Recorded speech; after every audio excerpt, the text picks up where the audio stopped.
My dear friend, find yourself a place of absolute comfort. Let your shoulders drop and release the tension that has held your mind captive throughout the day. Take a deep, slow breath. Feel the cool, ancient air of the jungle filling your lungs. And as you exhale, let the clamour of the modern world fade into the distance. Welcome to Slumbering Sagas. Tonight, we do not come to study dry facts or ink on dusty pages. We come to embark on a journey. A voyage back through the corridors of time, to a land inhabited by a people who spoke to the stars as if they were old friends. The Maya, deep within the emerald heart of Central America, where giant ceiba trees stretch their limbs to touch the heavens. There lie stone cities that have slept for centuries. Can you hear it? The whisper of the wind through the limestone corridors of Tikal. The echoes of a lost world lingering by the banks of the Usumacinta River. The Maya did not look at the night sky as a cold, lifeless map. To them, every star was a waking deity, every lunar cycle a prophecy of life, death, and rebirth. They built magnificent pyramids not merely with stone and sweat, but with a profound understanding of the cosmos. They counted the very heartbeats of time, weaving eternal cycles that even today we struggle to fully comprehend. Tonight, let me guide you through the mystical verses of the Popol Vuh. We shall witness the descent of the feathered serpent, Kukulkan, as he glides down the temple stairs in the golden twilight. We shall descend into the sacred cenotes, those silent, sapphire gateways to the underworld of Xibalba. You will come to see that in the world of the Maya, death was never an end, and darkness was never to be feared. It was but a breath in the eternal rotation of existence where the old withers, so that new life may sprout from the sacred grain of maize. And now, as the ritual fires are lit within the temple walls, and the silver moonlight bathes the jungle floor, let us begin the first chapter of this dream.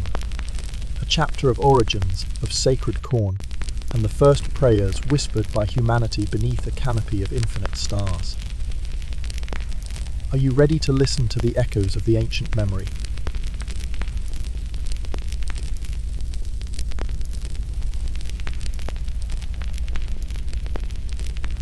Chapter 1. The Origin, the Sacred Maze, and the First Prayers. Part 1. The Silence Before the Dawn. Imagine, if you will, a void that knows no boundaries. A space so vast and so profound that the very concepts of beginning and end have yet to be conceived. In this realm, time is not a river that flows, nor a cycle that turns. It is a motionless ocean of potential, waiting for a single heartbeat to break its surface. Long before the first limestone blocks were hewn from the earth to build the towering crests of Tikal, before the jungle canopy breathed its first exhale of oxygen, and before the great jaguar sun began its daily hunt across the sky, there was only the silence. This was not a silence of emptiness or death, but a heavy, pregnant stillness. It was the silence of a mirror that reflects nothing, because nothing has yet been placed before it. In the sacred verses of the Popol Vuh, the Book of the Mat, the ancient Maya tell us that in this primordial era, the face of the earth was not yet seen.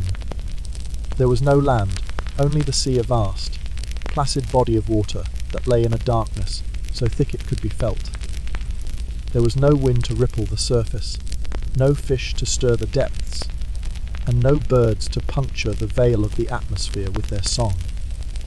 The sky stood empty, a hollow dome of shadow, and the sea lay cool beneath it, undisturbed by the passage of hours. But within this deep, sapphire gloom, hidden beneath the shimmering surface of the waters, there was a presence.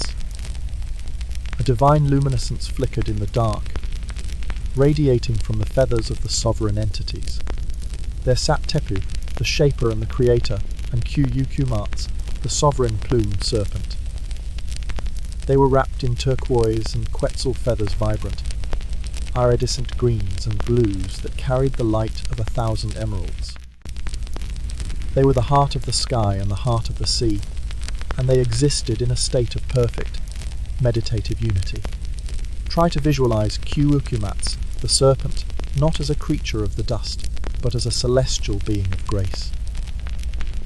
His scales were the color of the deep ocean, and his feathers were the color of the forest after a summer rain. Beside him, Tipu held the blueprint of all possibilities. They were not separate, but two aspects of the same creative force, huddled together in the dark, glowing like embers in a cold hearth. They did not speak as humans speak, with vocal cords and breath. Their communication was a divine mingling of thought, a telepathy of intent. In the absolute quietude of the beginning, they began to contemplate. They meditated on the nature of existence. They dreamed of the dawn. They realized that for the universe to have meaning, it required a witness. For light to be beautiful, there must be an eye to see it. For time to be sacred, there must be a mind to count it. Let the void be filled, they thought, and the thought vibrated through the primordial waters like a gong. Let the waters recede and make way for the earth. Let there be a platform for life to tread upon. As their shared intent crystallized, the first miracle of the world took place. It did not happen with a violent explosion, but with a rhythmic, steady emergence. From the depths of the silent sea, the mountains began to rise. They broke through the surface of the water like the backs of gargantuan turtles, shedding the salt and the foam as they climbed toward the empty sky. These were the peaks of the highlands, the jagged spines of the earth that would one day hold up the clouds. And as the land appeared, the great creators spoke again. Let there be green. Let the skin of the earth be covered in the velvet of the forest. In an instant, the bare stone was transformed. From the cooling soil, the first trees erupted. These were not mere plants, but the sacred ceiba trees, the Wakachan, whose roots would eventually pierce the 9 levels of the underworld, and whose branches would cradle the 13 levels of heaven. The cedar and the pine followed, their needles whispering as the first breeze was born from the movement of their growth. The valleys were carved by invisible hands, and the streams began to murmur, finding their way through the crevices of the newborn rock. The world was no longer a flat mirror. It was now a tapestry of shadow and light, of height and depth. Tipu and Cucumatz watched as the mist cleared. They saw the mountains separate from the clouds, and the forests anchor themselves to the valleys. It was a masterpiece of geometry and spirit. The earth was now a stage, lush and vibrant, waiting for its players. The air was thick with the scent of damp earth and fresh resin. Yet, even as the wind began to howl through the mountain passes, and the waves began to lap against the new shores, the great creators felt a lingering sorrow. The mountains were majestic, but they could not speak. The trees were tall, but they could not remember. The rivers were swift, but they could not pray. The earth was breathing, but it was a mindless breath. It is not enough. The sovereign plumed serpent whispered through the thoughts of the Creator. A world that is only stone and leaf is a world in a trance. We need beings who can keep the days. We need hearts that beat with the rhythm of the seasons. We need a voice to call us by our names in the cool of the morning. And so, as the first twilight settled over the new world, the creators began to plan their greatest challenge. They stood at the edge of the rising earth, their turquoise feathers glowing against the darkening sky, looking down at the mud and the wood, wondering what material could possibly hold a soul. This was the end of the silence, and the beginning of the great longing. The stage was set, the mountains were firm, and the heart of the sky was ready to breathe life into the dust. But as we shall see, the path to creating a true human soul is a long one, filled with trials, failures, and the slow, patient grinding of the divine mind. Part 2. The agony of the experiments. The world was now a masterpiece of stone, water, and leaf. The mountains stood like silent sentinels, and the forests breathed with a lush, emerald vitality. Yet, to Tipu and Q Ukamats, the silence that hung over this new creation felt like a void that needed to be filled. The earth was beautiful, but it was mute. It possessed life, but it lacked consciousness. The creators realized that a world without a voice to praise it is a world that exists in a lonely shadow. And so began the era of the great experiments, a period of trial, error, and divine heart-hatch. First, the creators called forth the animals. You, the deer, shall sleep in the riverbeds and the canyons. You, the birds, shall live in the branches and the vines. Multiply and scatter, they commanded. In an instant, the woods were filled with movement. The jaguar's golden eyes flickered in the undergrowth. The quetzal's feathers trailed like silk through the air. But when the sovereign plumed serpent asked them to speak, to utter the names of their makers, the earth was met only with a chaotic symphony of roars, chirps, and hisses. The animals could cry out, but they could not understand. They had no memory of the divine, no capacity for prayer. With a sigh that stirred the leaves of the ceiba trees, the gods relegated the animals to the role of servants and food. Since you cannot speak our names, the gods declared, your flesh shall be eaten, and your lives shall be lived in the service of those who are yet to come. But the failure of the beasts only deepened the Creator's resolve. They sought a creature that could hold the complexity of a soul, a being that could look at the stars and recognize the mathematics of the divine. They turned to the very skin of the earth itself, the mud, and the damp clay. With divine patience, they moulded the first human form. They gave it limbs to walk, a head to think, and a mouth to speak. However, as the first mud person stood, the creators felt a wave of disappointment. The clay was too soft. It had no skeletal strength to defy gravity. Its body slumped and distorted with every movement. When it tried to speak, its words were nothing more than a mindless babble, a gurgle of wet earth. It had eyes, but they were dull and lacked the spark of recognition. Worst of all, the moment the first rains of the new world began to fall, the mud person began to dissolve. Its limbs softened, its face melted back into the soil, and its consciousness, if it ever had any, evaporated like mist. The creators watched as their first attempt at humanity washed away into the streams. Realizing that matter without structure could never harbor a spirit, they did not give up. The heart of the sky and the heart of the sea conferred once more in the turquoise light. This time they sought stability. They turned to the trees of the forest, the hard and enduring wood of the coral tree, and the reeds of the marsh. They carved a new generation of humans. These were the wooden people. At first, it seemed as though the gods had finally succeeded. The wooden people were sturdy and resilient. They walked upright, they spoke with clear voices, and they began to populate the earth. They built homes, they gathered wood, and they bore children. But as the centuries of the mythic age passed, a chilling truth became evident. The wooden people were hollow. They had been carved with precision, but they had no hearts. Their blood was merely sap, cold and unfeeling. They had no memory of their creators, and they never looked up at the stars with wonder. They lived mechanically, moving through the world without gratitude, without love, and without the capacity to sacrifice. The gods grew wary of these hollow shells. A creation that does not love its creator is a creation that is broken at its core. To end this failed experiment, the gods unleashed a cataclysm that would be whispered about in Mayan legends for eternity. They called forth a heavy resin from the sky, a dark, torrential rain of pitch.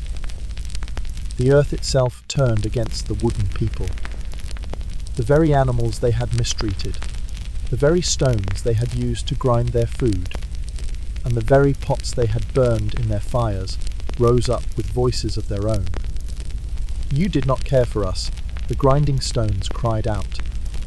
"You used us without thought, and now we shall grind you."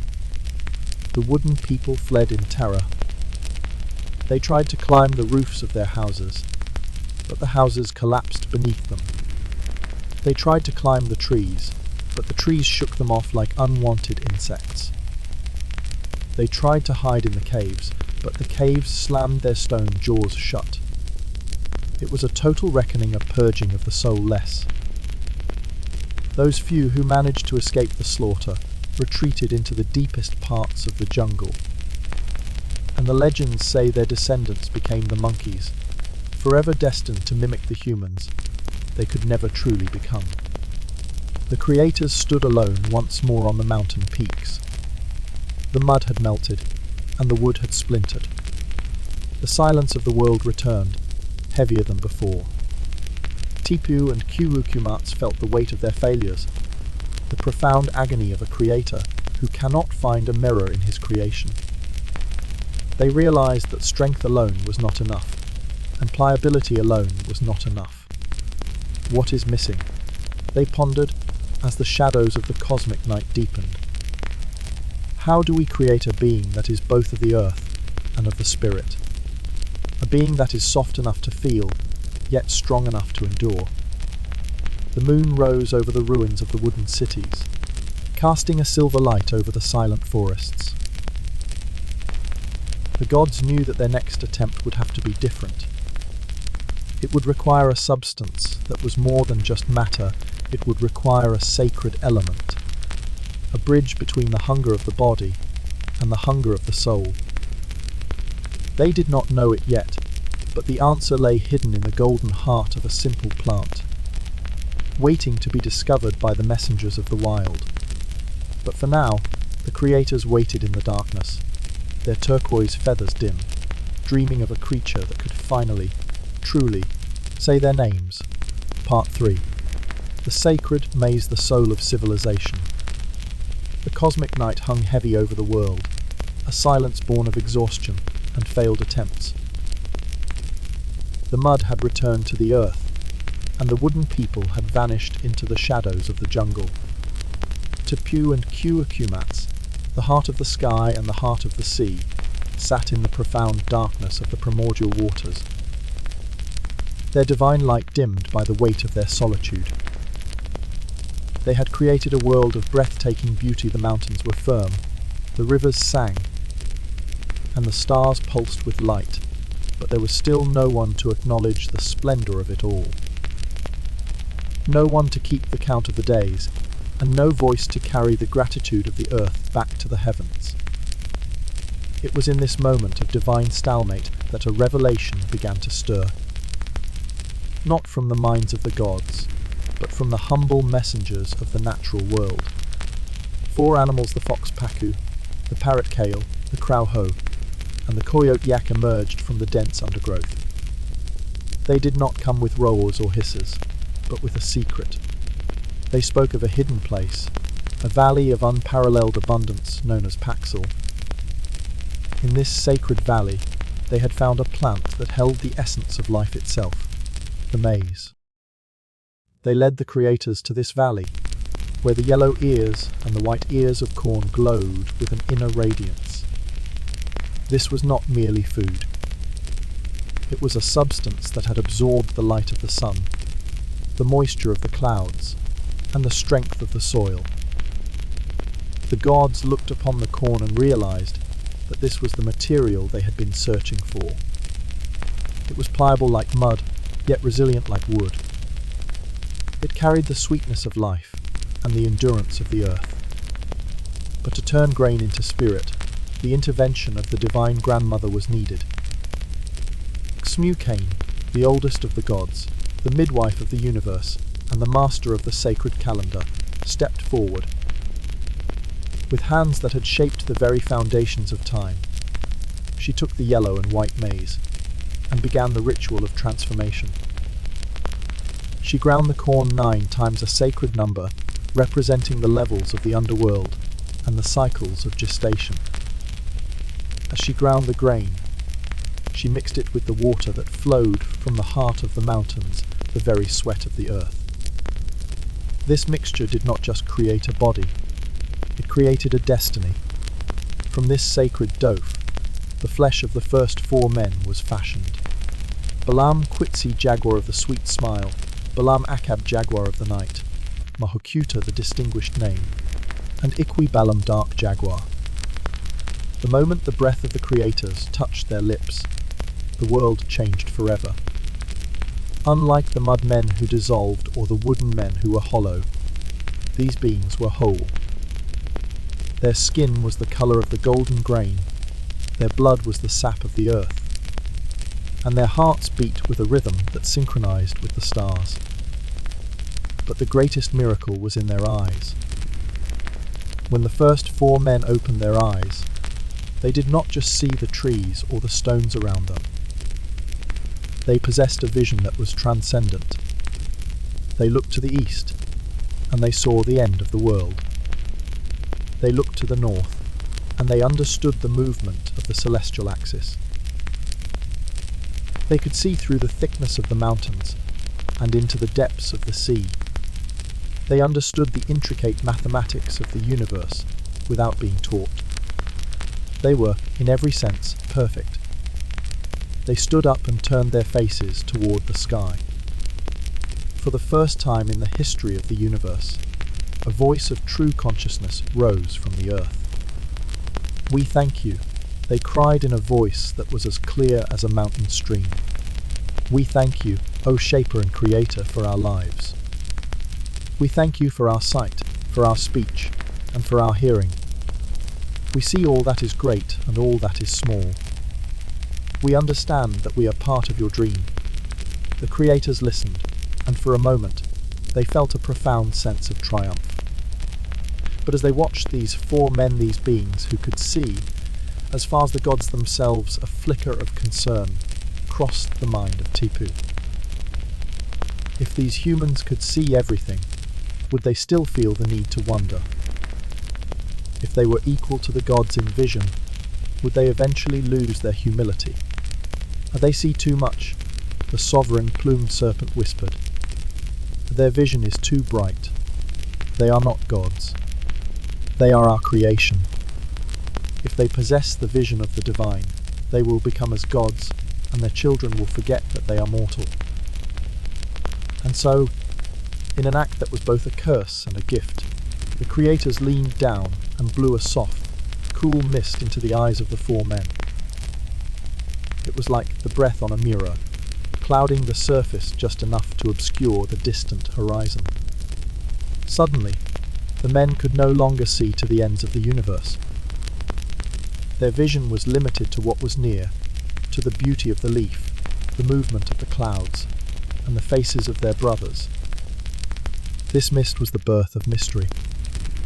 By taking away their total knowledge, the gods gave humanity something more precious: the capacity to seek. Because they could no longer see the answers to everything, they had to observe. They had to build observatories to track the stars. They had to invent calendars to predict the seasons. And they had to tell stories to explain the unknown. The mist in their eyes became the fuel for their curiosity. As the sun began its first true ascent over the horizon, painting the jungle in shades of amber and rose, the 4 men were joined by 4 women, created in their sleep. Together, they looked at the world with new, limited eyes that were filled with wonder. They began to sing, and their songs were the first threads of culture, the first echoes of a civilization that would one day map the heavens and build cities of stone that defied time. The era of the people of maize had begun.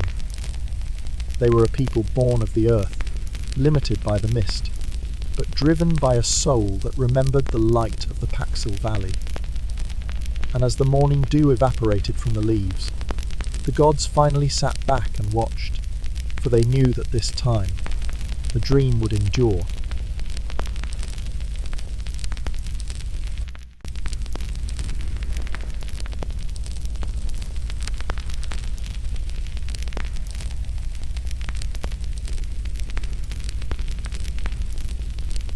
Chapter 2. The Architecture of the Cosmos, the Maya Triad.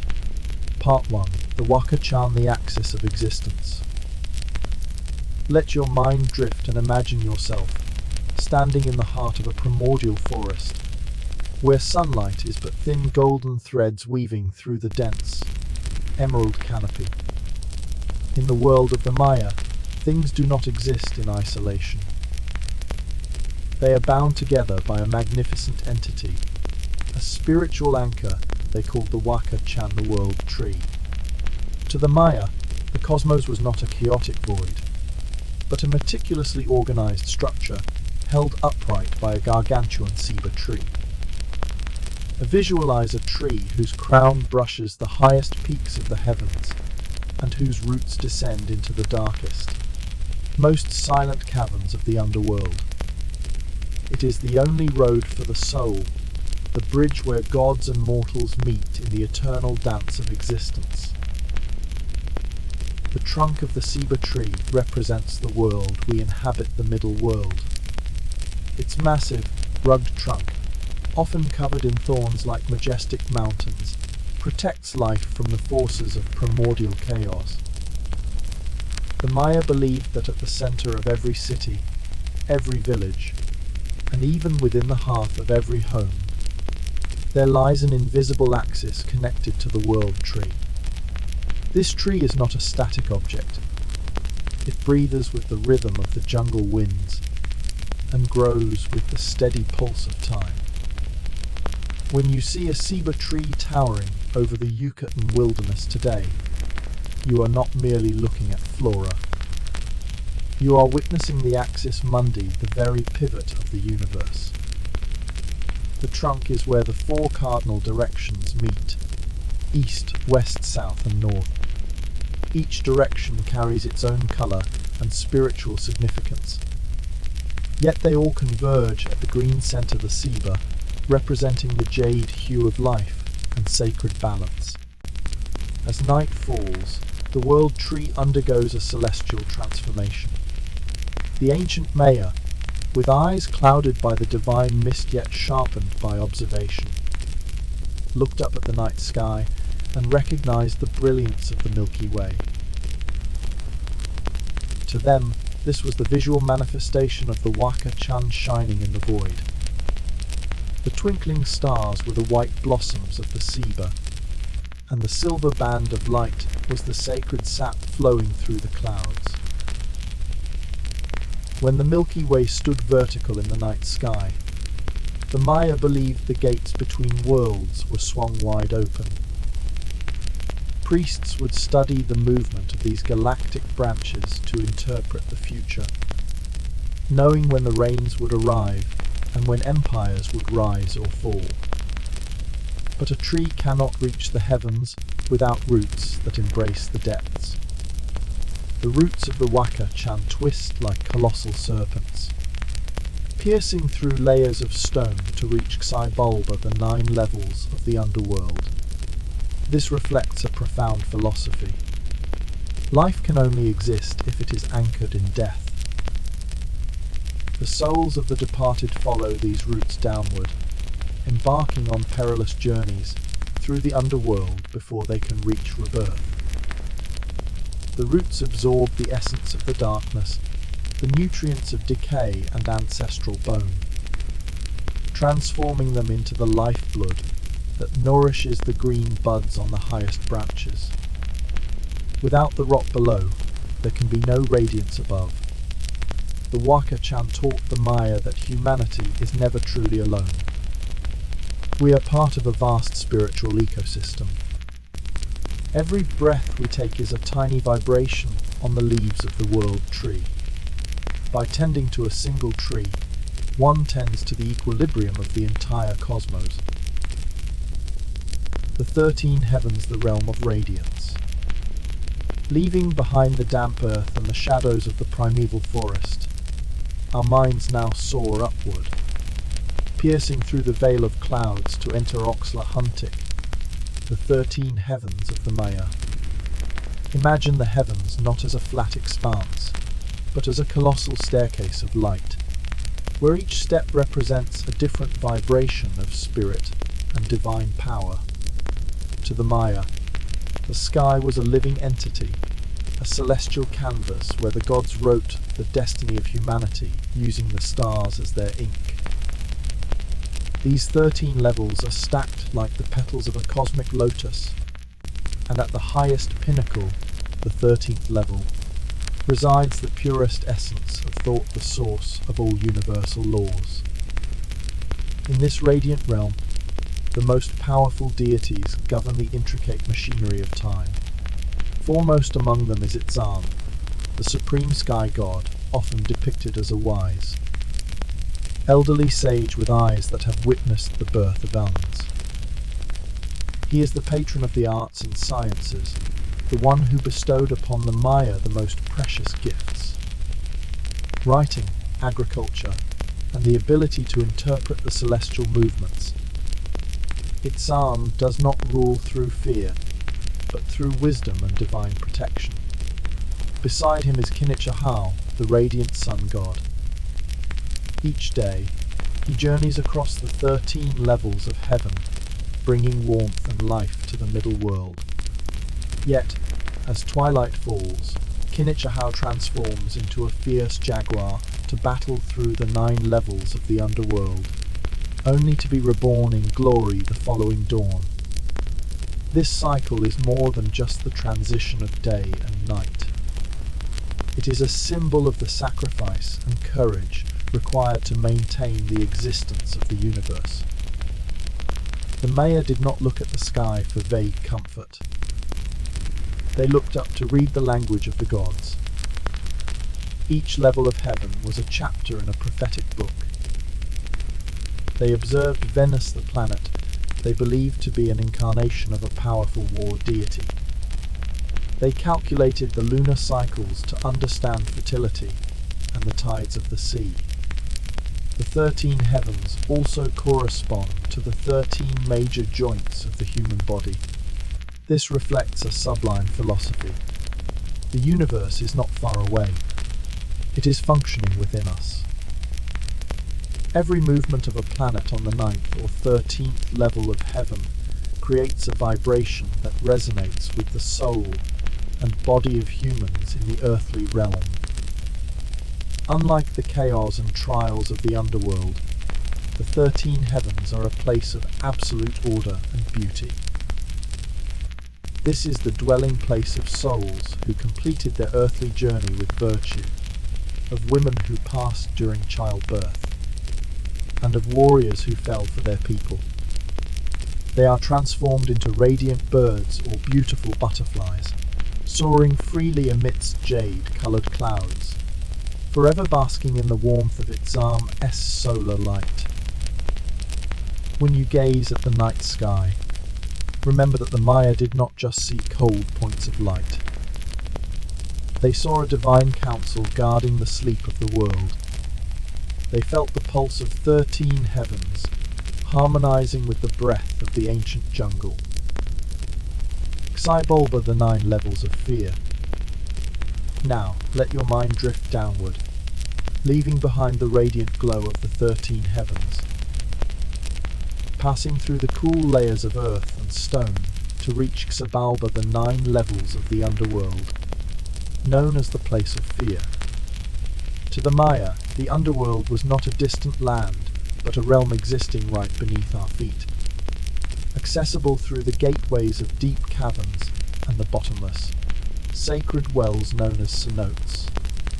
Xybulba was not a place of eternal punishment. Rather, it was a realm of testing, where the soul had to prove its wisdom and courage. Imagine a journey descending through 9 steps of darkness. Each level is a grim ordeal governed by the lords of Xybulba, deities of decay, disease, and death. The road to Xybulba is fraught with peril. Rivers of blood, rivers of pus, and paths of thorns. Yet, the true terror lies not in the environment, but within the houses of trials. There is the house of cold, shrouded in eternal frost. The house of jaguars, filled with hungry, prowling beasts. and the house of bats, inhabited by creatures with razor-sharp wings in the absolute pitch black. The gods created such a harsh realm for a reason. In Mayan philosophy, no life can begin without first passing through decomposition. Xibalba is the womb of the Earth Mother, the place where the seed must rot before it can sprout into vibrant green maize. Facing the lords of darkness is how the soul sheds its old self, its fears and its arrogance. Only after navigating these 9 levels of trial is the soul permitted to cling to the roots of the world tree and ascend, transforming into a brilliant star or a radiant bird. When you stand before a silent cenote in the heart of the jungle, look deep into its dark, still waters. It is more than just water. It is a mirror of the soul, a portal to a mystical world where darkness and light exist in inseparable harmony. Xibalba teaches us that even in our darkest moments, we are merely in a stage of testing a necessary preparation for a more glorious rebirth at the coming dawn.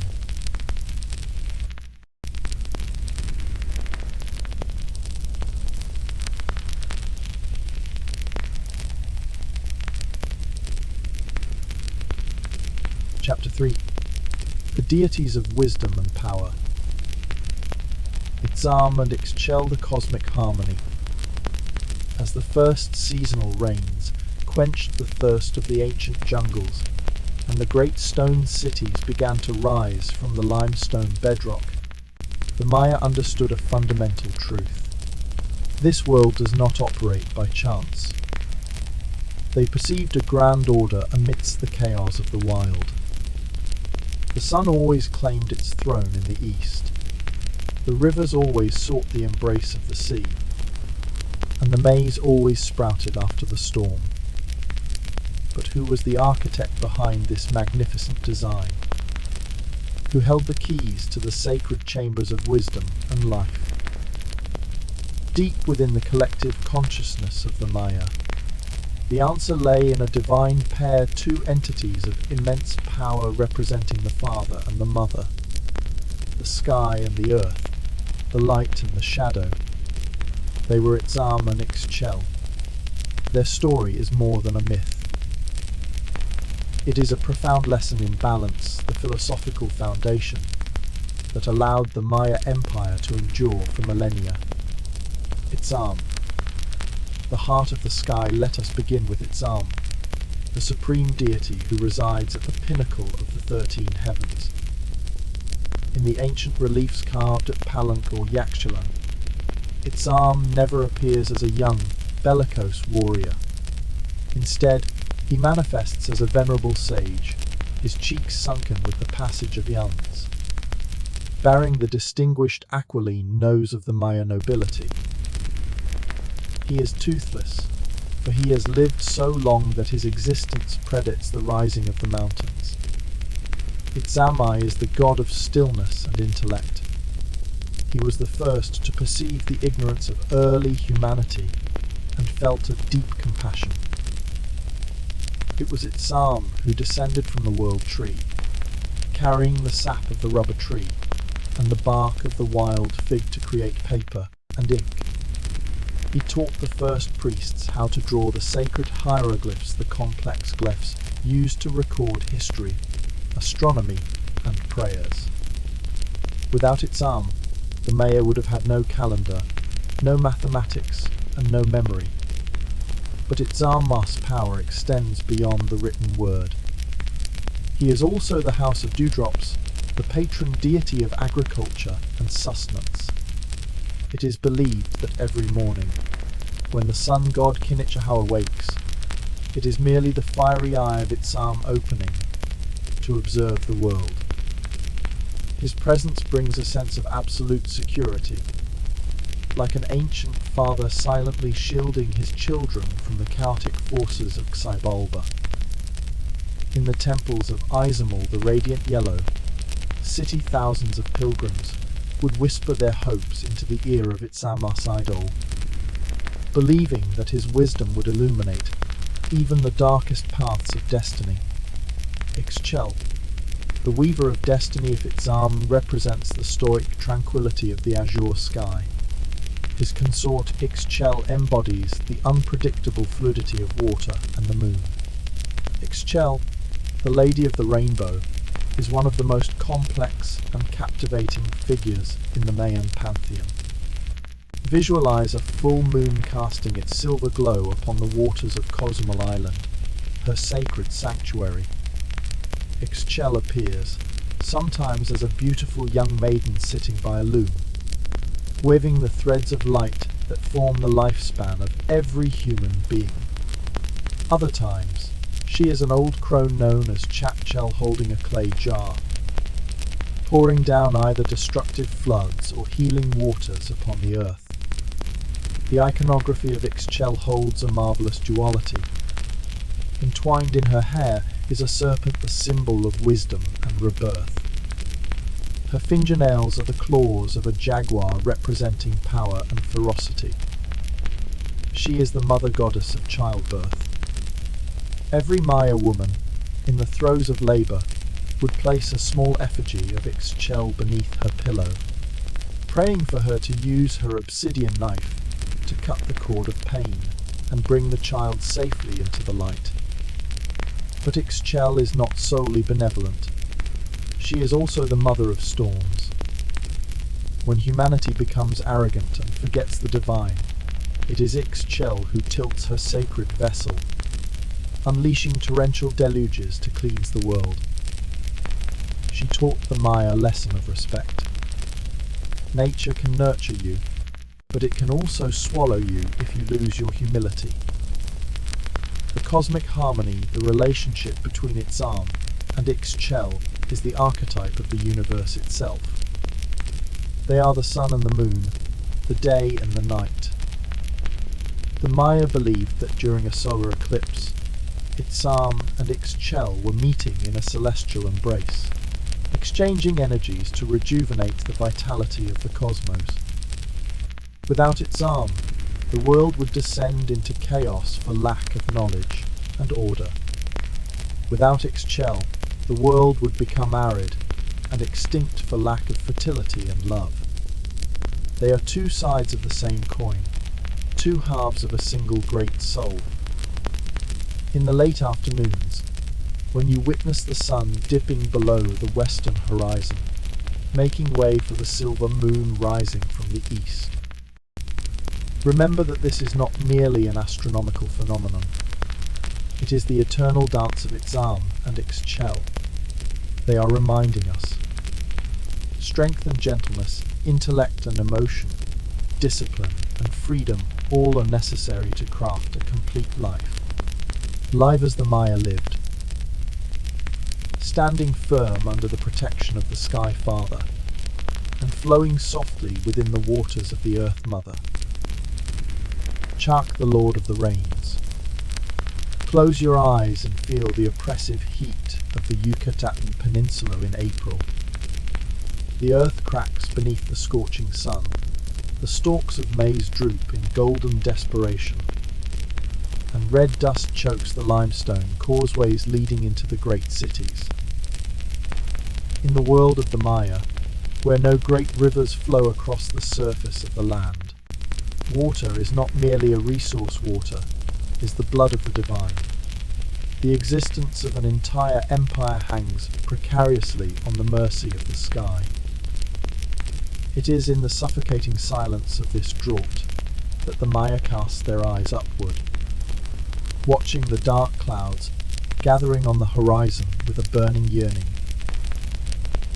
They are awaiting the arrival of one of the oldest, most powerful, and most terrifying deities in their pantheon. Chak, the Lord of the Rains, the god of thunder and lightning. Unlike the benevolent wisdom of Itzam, or the ethereal mystery of Ixchel, Chak possesses a form that commands instant, trembling awe. On the intricate friezes of Uxmal or Kaaba, he appears with the face of a fierce reptile, bulbous eyes that protrude like those of a frog, a long, trunk-like nose that curls downward, and sharp fangs curling out from his mouth, ready to tear through the fabric of the sky. In his hand, he always grips the lightning axe, a stone weapon of immense power.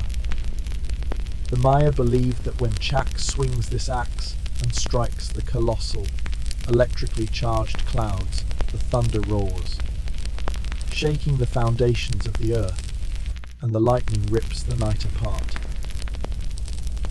That is the moment the celestial water jars are shattered, releasing the precious fluid of life down to the mortal realm. Chak does not bring rain gently. He brings it with the violence of nature, with the raw force of a tempest, needed to wake the sleeping Earth Mother. But Chak does not act alone. In the complex cosmology of the Maya, Chak is multiplied into 4 distinct entities guarding the 4 corners of the world, each bearing a specific color. In the east stands Chaksib Chak, the red Chak, representing the dawn and new beginnings. In the north stands Saksib Chak, the white Chak, cold and pure. In the west stands Ikaksib Chak, the black Chak, the color of the night and the fiercest storms. And in the south stands Kansib Chak, the yellow Chak, the color of ripeness and harvest. These 4 deities join forces, standing at the edges of the sky, creating the swirling winds and coordinating the rainfall for the entire world. Their cooperation determines the fate of the harvest. Too little rain means famine. Too much means devastating floods. To appease this volatile deity, the Maya performed elaborate and sometimes solemn rituals. Imagine yourself standing in a vast stone plaza. The sound of drums begins to beat rapidly, mimicking the rolling thunder from afar. The scent of burning copal resin fills the heavy air, carrying prayers up to the 9th heaven. This is the Chak ceremony. The men of the village have fasted and abstained for days. They construct an altar symbolizing a cave, the open mouth of the Earth Lord. But the most unique element is the soundscape. 4 young boys are chosen to sit at the 4 corners of the altar, and their task is to mimic the call of frogs and toads. Croak, why frogs? Because the Maya believed that frogs were the musicians of Chak, the first messengers to signal the coming rain. The chorus of these human frogs is the most desperate invitation sent to the thunder god. In the most desperate times, when prolonged droughts threatened the extinction of a city-state, more precious offerings were made. In the depths of sacred cenotes like those at Chichen Itza, archaeologists have found gold, jade, and the bones of humans. This was the price paid for life. The Maya did not view this as cruelty, but as a fair exchange. Blood nourishes the gods, and the gods return the favor with water to nourish the maize. When the first drops of rain finally fall, touching the parched skin of the farmer, it is a moment of ecstatic release. The entire jungle seems to wake up. The vegetation shifts from a dusty grey-brown to a vibrant emerald green overnight. Water cascades down the stone steps, filling the artificial reservoirs known as choltons. Chak taught the Maya a lesson in humility and dependence. No matter how high they built their pyramids, no matter how precise their astronomical calculations, they remained small before the fury of nature. Chak is the embodiment of untamed power, a reminder that this brilliant civilization was built upon the benevolence of the clouds. And tonight, as you hear the rain falling outside your window, remember Chak. Remember the sound of the stone lightning, axe striking the tropical sky, bringing resurrection to a world that once thirsted for every single drop. Kukulkan, the feathered serpent and the light of knowledge. The paradox of serpent and bird in the natural world, two creatures stand as polar opposites. One is the serpent, a reptile that slithers upon the belly of the earth, dwelling in dark crevices, representing primal instincts, matter, and the dangers of the soil. The other is the Quetzal bird, with its resplendent emerald plumage, soaring in the highest tiers of the canopy, representing freedom, spirit, and the purity of the heavens. Yet, within the genius consciousness of the Maya, these two extremes were fused to create a supreme deity. Kukulkan, the feathered serpent. His name is a union of Kuk, Quetzal feather, and Kan, serpent. His image is that of a colossal snake sprouting brilliant wings. This is not merely a mythological creature. It is a philosophy of existence. Kukulkan is proof that earth and sky are inseparable, that matter and spirit always walk hand in hand. He taught humanity that although our feet may be rooted in the ground, our souls possess the capacity to grow wings and ascend to the stars. If Chak is the god of wild, untamed nature, then Kukulkan is the god of urban civilization. He governs not just the elements, but the social order. Legends whisper that Kukulkan arrived from the west, bringing with him laws, the calendar, and the arts of city building. He taught the people how to organize society, how to rule with justice, and how to offer sacrifices that transcended the bloody rituals of savage times. Kukulkan is also the breath of life itself. He rides upon the winds, blowing away the dust to clear the path for the rains of Chak. He is the whisper of the breeze through the limestone corridors, the invisible force that sets the world in motion. In royal ceremonies, Maya kings would adorn themselves in headdresses heavy with Quetzal feathers and hold serpent scepters, proclaiming themselves avatars of Kulkan to affirm their power as the bridge between subjects and the divine. The veneration of Kukulkan reached its most radiant zenith at the city of Chichen Itza during the post-classic period. Here, the Maya constructed the temple of El Castillo, the castle, an architectural masterpiece that compels the modern world to bow in reverence. This is not just a temple. It is a colossal stone calendar, a sacred geometry problem solved in honor of the feathered serpent. Count with me. The pyramid has 4 sides, each with 91 steps. 9 multiplied by 4 equals 364. Add the single platform at the top, and we have the number 365, exactly the number of days in the solar year Hab. The Maya carved time into space, turning inanimate stone into a cosmic metronome. But the true miracle occurs only twice a year, during the spring and autumn equinoxes. This is when the boundary between myth and reality is blurred by the interplay of light and shadow. Around 300 p.m., as the sun begins its descent towards the west, the shadow of the 9 terraced levels begins to fall against the northern balustrade of the pyramid. Imagine thousands of people holding their breath in observation. Slowly, deliberately, triangular blocks of shadow emerge, linking together to form the undulating body of a giant serpent, over 100 feet long. And at the base of the stairs, the massive stone head of the snake is illuminated by the sun, looking as if it has awakened from a slumber. This is the moment of the descent of Kukulkan. The feathered serpent is slithering down from the zenith of heaven to the earth to bless the crops, signaling the time for planting spring or harvest autumn. It is a perfect synthesis of degree-precise astronomy, macro-architecture, and undying spiritual belief. With no computers, no laser technology, the Maya used the sun as their pen and the pyramid as their paper to draw the silhouette of the god they adored. Kukulkan is not merely a god to be worshipped from afar. He is a symbol of the aspiration within every Maya human. Each of us carries a serpent inside our earthly desires, our primal fears. But we also carry the feathers our intellect, our compassion, and our desire to rise.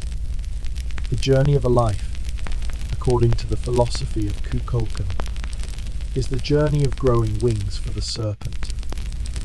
It is the cultivation of the self to transform mundane instincts into transcendent wisdom.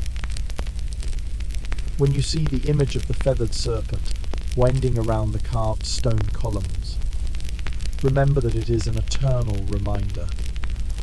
You belong to the earth, but you were born to look toward the sky.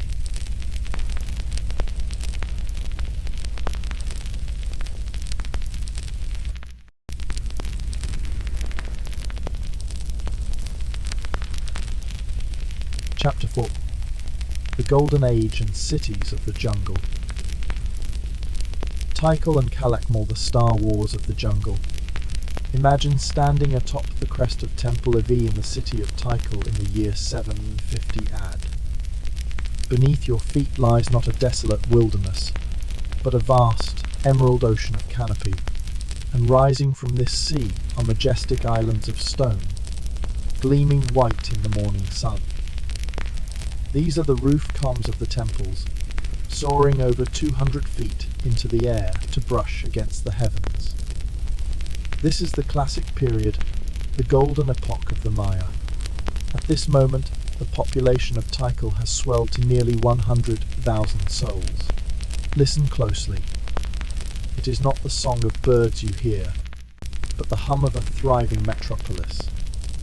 The deep resonance of conch shell trumpets signals the morning rites. The rhythmic chipping of stone echoes as thousands of artisans carve the history of their time into stela. And the air is thick with the scent of burning copal incense mingling with the aroma of roasted maize from the bustling markets. The Maya did not live in scattered isolation. They inhabited cities of sophisticated design, complete with drainage systems, massive reservoirs, and raised white causeways known as Sakbi White Roads. These roads were the arteries of the empire, connecting city-states in a vast web of trade and power that stretched across the jungle floor. Standing at the epicenter of this prosperity was a supreme figure, the Ka Hulajor, the Divine Lord. To the commoner, the king was not merely a ruler. He was the living Axis Mundi. When King Jasor Chankay Orwili of Tikal ascended the platform, adorned in a headdress heavy with quetzal feathers and jade, he ceased to be a man. He became the avatar of the sun god, the sole conduit between the mortal realm and the ancestors, ensuring the fertility of the land. Every action of the king, from the ritual bloodletting to the commissioning of a new temple, was a religious act designed to maintain the equilibrium of the cosmos. The prosperity of the city was living proof that the Divine Lord was in favor with the celestial forces. But the history of this era was not one of perpetual peace. It was defined by a titanic struggle between two superpowers. Tikal symbolized by the jaguar and Calakmul, the snake kingdom.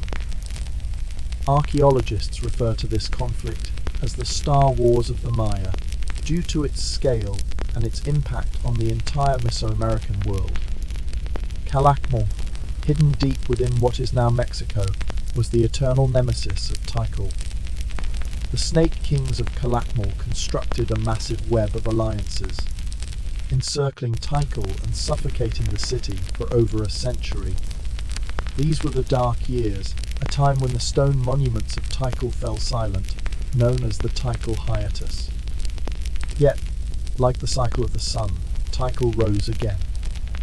Under the leadership of Jasor Chan Korwili, they defeated Calakmul in a decisive battle, capturing the Jaguar Paw, king of Calakmul, and sacrificing him. This victory not only brought freedom, but ushered in a renaissance of architecture and art, the very ruins that inspire our awe today. The stone remnants you see now, sleeping quietly under layers of moss, were once the vibrant chessboards of political giants. It was here that the pride of kings pushed the Maya civilization to the absolute zenith of human achievement. Just before the silence of the collapse began to set in, Part Daily Life, the Great Invisible People. As the golden aura of the divine kings fades into the annals of history, what remains most enduring is the gentle rhythm of daily life. Visualize, if you will, that behind the cold majesty of the limestone pyramids lay thousands upon thousands of thatched huts, hidden beneath the sheltering canopy of the jungle. The common people names unrecorded on the stone stela, faces uncarved in idols, were the great invisible people who sustained an entire empire. A new day for the Maya began long before the sun graced the horizon.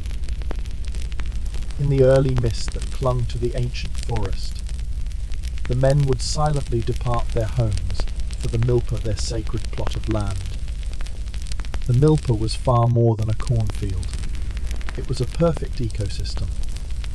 Here, the tall stalks of maize provided a trellis for the climbing beans, while on the ground, the broad leaves of the squash spread out to retain the soil's moisture. These three crops, corn, beans, and squash, were known as the Three Sisters. They relied on one another, nourishing each other, just as the people relied on their community. The Maya farmer did not work to exploit the land. He conversed with it, tending to the earth to receive life in return. Returning to their dwellings, you would find a space that was strangely humble yet profoundly warm. The traditional Maya home, called the na, was typically oval-shaped with a thick palm-thatched roof designed to repel the torrential tropical rains. Inside, there were no dividing walls, only the flickering light of the hearth placed, in the center, the beating heart of the home. But the most profound secret lay beneath their feet. The Maya often buried their ancestors right under the floor of the house where they lived. They believed the dead did not depart to some distant realm. They remained there, just beneath the packed earth, to protect and watch over their descendants. Life and death coexisted under one roof, forging a bond between generations that no force could ever sever. And one cannot speak of this civilization without tasting its essence. In the smoky haze of the kitchen, Maya women prepared a beverage considered a gift from the gods, xocolotl chocolate. But do not imagine the sweet confection of today. The chocolate of the Maya was a potent drink, thick, bitter, and spicy. Cacao beans so precious they were used as currency were roasted, ground upon a stone metate, and mixed with water, maize flour, chili peppers, and honey. They would pour this mixture from a height between vessels to create a thick, frothy foam. This foam was believed to hold the very soul of the cacao. To drink a bowl of steaming chocolate was not merely to quench thirst. It was to imbibe the strength of the divine, granting alertness for a day of hard labor or preparation for a sacred ritual. By high noon, the dirt paths leading to the city centers would buzz with activity. The Maya marketplaces were a symphony of color and sound. There, you would see merchants from the highlands displaying razor-sharp black obsidian, traders from the coast offering white salt and conch shells, and hunters bartering jaguar pelts or iridescent feathers. With no metal coins, they traded in cacao beans, in woven textiles, and in trust. It was in these bustling markets that news travelled, myths were retold, and the fabric of Maya culture was woven day by day. The kings may have built temples to touch the sky, but it was the farmers, the artisans, and the mothers by the hearth who kept the feet of this civilization firmly planted on the ground. So tonight, as you drift into sleep, remember them. Not the kings in their Quetzal-plumed headdresses, but the hands stained with soil that planted the golden maize. The people who turned the harshness of the jungle into a peaceful home. They have dissolved into the dust of time, yet their pulse remains in the very stones of Tikal, and in the blood of millions of Maya people living in Central America today. 3. Pit's the game of life and death. Let your mind drift back to a late afternoon at Chichen Itza. The setting sun is dyeing the massive limestone walls of the great ball court in hues of deep crimson. A heavy, tense silence hangs over the vast arena, broken only by a singular, rhythmic sound. A deep, resonant thud. Thud. It is the sound of a solid rubber ball, weighing nearly 10 pounds, striking against the hard stone floor. This is Pit's the sacred ball game of the Maya. Look down upon the court. It is a colossal eye-shaped arena flanked by 2 soaring vertical walls. High up on these walls, at a dizzying height, sit narrow stone rings carved with the images of entwined serpents. The objective of the game sounds deceptively simple: to pass the ball through one of those stone hoops. But this is a feat of extraordinary difficulty. The players are forbidden to use their hands or feet. They must propel the heavy ball using only their hips, thighs, and elbows. Visualize the sheer power and agility of these warrior athletes. They wear heavy protective belts made of leather or wood, known as yokes. They hurl themselves onto the stone pavement, launching their bodies into the air to intercept the rubber sphere flying at lethal speeds. Every impact is a bruise, every volley is a battle of wills. For the Maya, that rubber ball was not an inanimate object. It was a microcosm of the sun, of the moon. Its movement across the court was a reenactment of the celestial bodies travelling across the sky. To keep the ball in motion was to keep the sun from dying, to keep the cosmic machinery turning. But Pit's was far more than a sport. It was a spiritual drama, a reenactment of the creation myth found in the Popol Vuh. The Maya believed that long ago, the hero twins, Hunahpu and Xbalanque, descended into the underworld of Xibalba to play this very game against the lords of death. Their victory brought about the resurrection of their father, the maize god. Thus, the ball court itself was seen as a portal, a crack between the mortal world and the supernatural realm. The echo of the ball against the wall was the knocking on the door of the afterlife. At Chichen Itza, the acoustics of the court are so perfect that if you stand at one end and whisper, a person standing over 500 feet away at the other end can hear you clearly. It was the whisper of the gods, reminding the players that every move was being watched by the unseen. And then the moment of destiny arrives. As the game concludes, a hush falls over the crowd. This is where Pit's reveals its most profound and intense nature.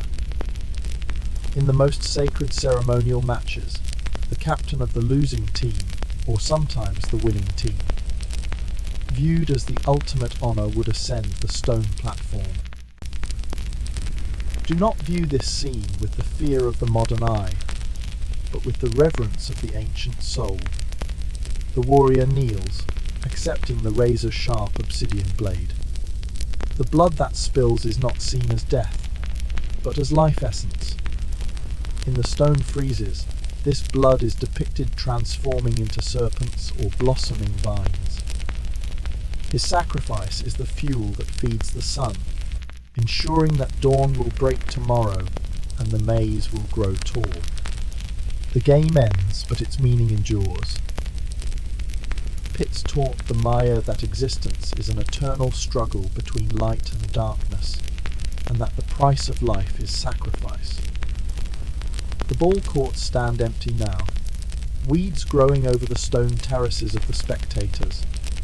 But if you listen closely to the wind, perhaps you can still hear the phantom echo, thud, of the rubber ball, telling the story of those who played a match against destiny itself.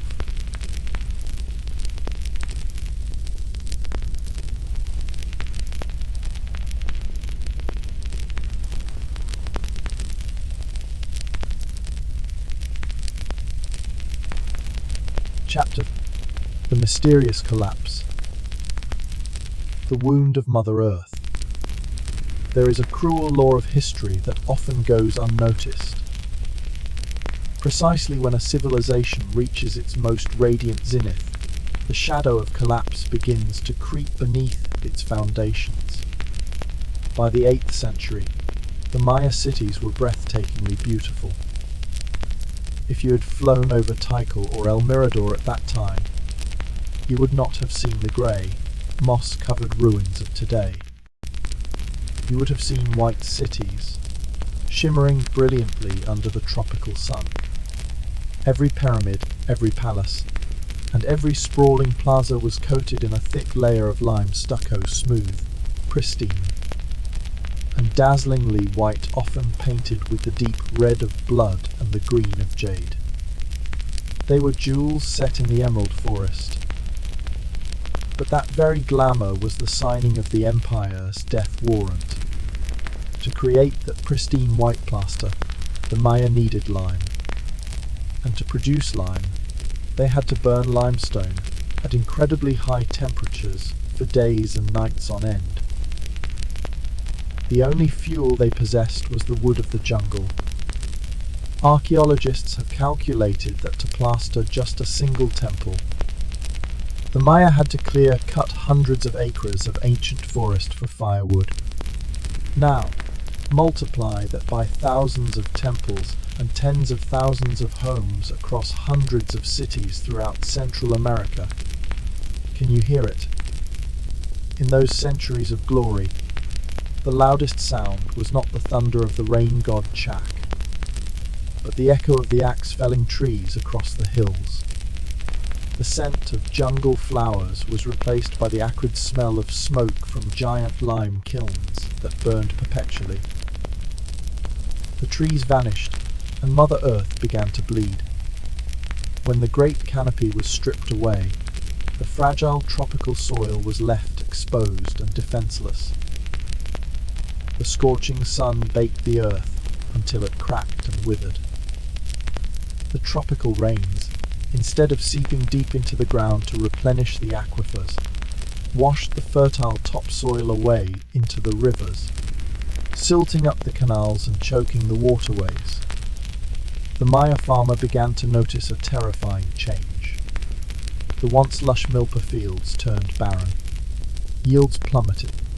To compensate, they were forced to cut down even more forest to expand their chaotic farmland, accelerating the spiral of destruction. Temperatures within the cities rose dramatically due to the lack of shade, creating harsh microclimates. Those beautiful white cities had effectively become giant ovens, trapping their inhabitants in heat and scarcity. The Maya had committed the sin that so many civilizations succumbed to: hubris. They believed that nature was infinite, and that the gods would always provide protection. They built larger and larger temples to appease the deities, but ironically, the very act of construction was killing their habitat. They had stripped the skin of the jungle to clothe the face of their cities, and when the forest died, the water departed. Mother Earth, once benevolent and nurturing, became exhausted and silent. This was the first wound, a deep gash that no ritual sacrifice could heal. And from this wound, the catastrophe began to spread. The great brought the silence of Chak. As the forests vanished, the moisture departed the land. In the 9th century, a catastrophic climatic event occurred, known today by scientists as the Great Maya Drought. Visualize a sky of relentless, piercing blue without a single wisp of cloud day after day, month after month, and finally, year after year. The sun, once the giver of life, had transformed into a brutal tyrant. The evidence does not lie. Deep within the caverns, once the gateways to Xibalba, the stalagmites ceased to grow during this era, leaving behind dry, calcified scars proving that not a single drop of rain seeped into the earth for decades. At the bottom of the freshwater lakes, thick layers of gypsum sediment tell us the story of evaporation pushed to its absolute limit. In great cities like Tikal, the water management systems that were once their pride became their tombs. The massive artificial reservoirs, engineered to sustain thousands through the dry season, began to recede. And as the water levels dropped, an invisible killer emerged. Under the baking heat, toxic algae began to bloom. The water turned into a thick, viridian sludge, reeking of decay. Water, the only thing that could save them, had turned into poison. Sickness spread, bodies weakened, and death crept into every household. But the most terrifying collapse was not of the body, but of the spirit. Remember the role of the divine king, the Ki Aholajor. He was the mediator, the sole conduit to the rain god, Chak. His legitimacy, his throne, his very right to rule was founded on the promise that he could bring the rain. In those desperate days, the kings did everything in their power. They stood atop the pyramids, performing the most agonizing, bloodletting rituals. They sacrificed their most precious treasures, and eventually, human lives. The drums beat frantically, desperate prayers tore through the dusty plazas. But the sky remained silent. Chak had turned his back. There was no thunder, no dark clouds, only the blinding sun mocking the king's impotence. When the divine covenant is broken, the social fabric unravels. The people began to look up at the towering palaces with new eyes. No longer with reverence, but with suspicion and rage. Why must we pay tribute? Why must we build temples? If the king cannot call the rain, then the king is nothing but a fraud. Insurrection began to simmer. Hunger turned gentle farmers into desperate men. They realized that the gods had abandoned the city. The thirst of Chak did not just dry up the water.